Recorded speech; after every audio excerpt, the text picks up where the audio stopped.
So Mizuno has been working on some more innovative, some more playful geometries and foams lately, and this new model here, the Neo Zen, brings both of those concepts to life in a fun and playful everyday trainer. I've done about 30 miles on it. I'm ready to give you my first impressions. Just a quick disclaimer though that Mizuno did send me these shoes to review, but all my thoughts and opinions are my own. Anyways, let's talk about the specs. The stack height is 46 millimeters in the heel, 40 in the forefoot with a 6 millimeter heel to toe drop. The weight comes in at 8.3 ounces. The price is $150, and I put this in the maxed cushion trainer category. All right, now let's talk about what's new in the shoe overview. The upper uses knitted material and a sock-like fit that disappears on the foot. The midsole is made up of NRZ Next, which is nitrogen-infused supercritical TPU foam. It also features Mizuno's Smooth Speed Assist geometry. The outsole uses X10 rubber and covers the majority of the outsole besides the gap in the middle. Moving on to the fit of the shoe, I got my usual men's size 12, and I thought that it fit true to size.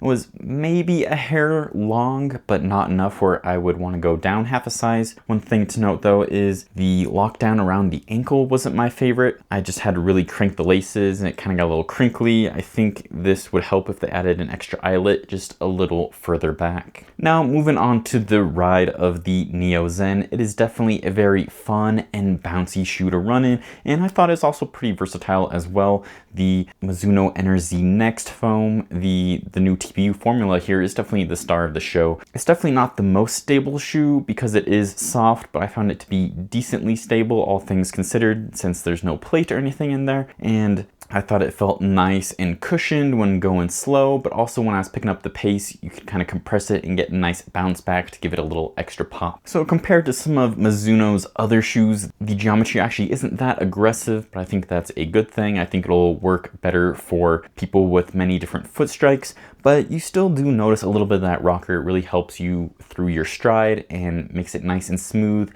and a seamless transition from heel to toe. I felt like the Neo Zen could handle pretty much any type of run. There was enough cushion underfoot to be protective for long runs. That rocker really helped when you're taking it easy and just wanted the shoe to help you out a little bit.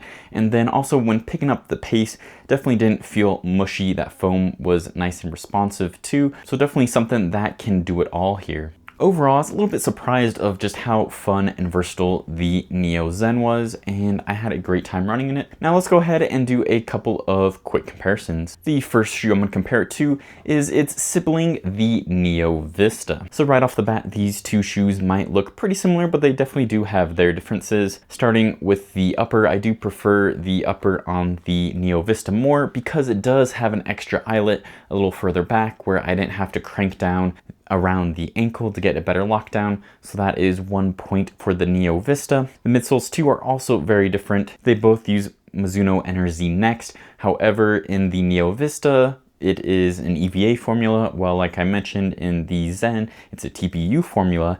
And I thought that the TPU formula is definitely bouncier and more energetic. The Vista also has a fiberglass infused plate in there, which the Zen does not have any plate at all. So I felt that this helped make it maybe feel a little more stable, but also gave you a little extra snap, a little pop off the toe when you're picking up the pace. And speaking of picking up the pace, the rocker is different on here too, that what Mizuno calls the Smooth Speed Assist. It's definitely more aggressive in the Neo Vista. I think some people with different foot strikes had maybe some different issues with it. Like I said, I think that the Neo Zen is going to be more accommodating for different foot strikes, while I think that this one feels a little more comfortable if you're kind of more midfoot, forefoot striking, and or at least picking up the pace. As far as durability so far, I've found that the Neo Zen is more durable too. I haven't had any issues with exposed foam shutting down super quickly or anything like that. So all that to say that I think that the Neo Zen is a great everyday trainer that can handle multiple run types, and I think it will work a lot better for multiple people's running styles. Well, I think that the Neo Vista is better for some of those longer, faster runs where you're maybe more on your midfoot and forefoot, and you need that plate to give you a little extra snap in there. Overall though, both very fun shoes, very similar, but again, I think it comes down to the foam, the plate, and the aggressiveness of the rocker. Next up is the Novablast 5 from ASICS. These are both very fun, very bouncy, very versatile daily trainers. So the Novablast 5 seems maybe a little more traditional where it doesn't have any crazy rockers to it.